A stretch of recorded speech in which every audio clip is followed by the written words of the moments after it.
જય હિન્દ.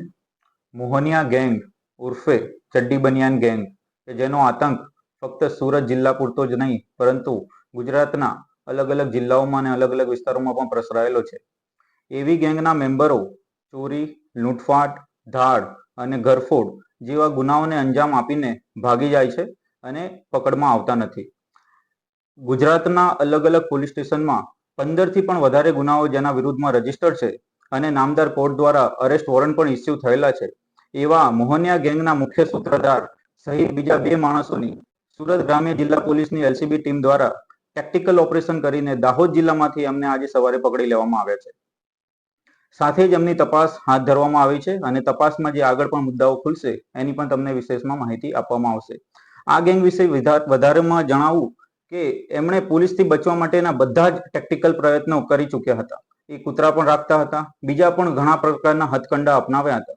પરંતુ આ ગેંગને અને એના સદસ્યોને તથા બીજા પણ કોઈ આવી ગેંગ રચવાનું વિચારતા હોય એવા દરેક માણસને હું વોર્નિંગ આપવા માંગુ છું કે તમે ગુજરાતના કોઈ પણ જગ્યાએ છુપાઈ જશો, કોઈ પણ ખૂણે છુપાઈ જશો, ત્યાં કદાચ ઇન્ટરનેટ નહીં આવતું હોય, ત્યાં કદાચ રોડ રસ્તા નહીં પહોંચતા હોય, પરંતુ ગુજરાત પોલીસ પહોંચી જશે અને તમને પકડી લેશે. એટલે તમને વોર્નિંગ આપવામાં આવે છે કે તમારી પાસે 2 જ ઓપ્શન છે, કાં તો ગુનો કરવાનું છોડી દો અથવા તો પછી ગુજરાત છોડી દો. સર, ત્યાં કઈ રીતની આખા ઓપરેશન દરમિયાન જ્યાં ગઈ હતી પોલીસ, ત્યાં કઈ રીતની પરિસ્થિતિ, માહોલ કેવો હતો, વિસ્તાર કેવો હતો?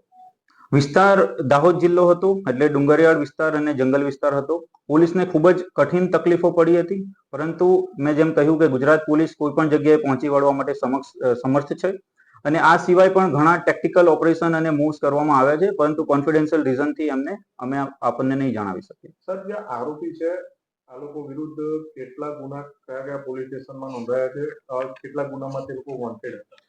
એની વિશેષ માહિતી તમને જરૂર આપી દેવામાં આવશે, પરંતુ અત્યારે હું જણાવી દઉં કે ગુજરાતના અલગ અલગ પોલીસ સ્ટેશનમાં ટોટલ 15 ગુનાઓ રજીસ્ટર થયેલા છે. અગાઉ આ લોકો કોઈ ગુનામાં ઝડપાયેલા?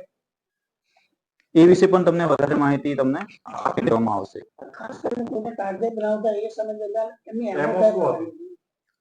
એમો એમની એ જ હતી કે જે બંધ પડેલા મકાનો હોય અને એમાં જ એ લોકો મુખ્ય ટાર્ગેટ કરતા હતા અને જો કોઈ જાગી જાય અથવા એમને રોકવાનો પ્રયત્ન કરે તો છરી અથવા કોઈ અન્ય તીક્ષ્ણ હથિયાર દ્વારા એમની ઉપર હુમલો પણ કરતા હતા.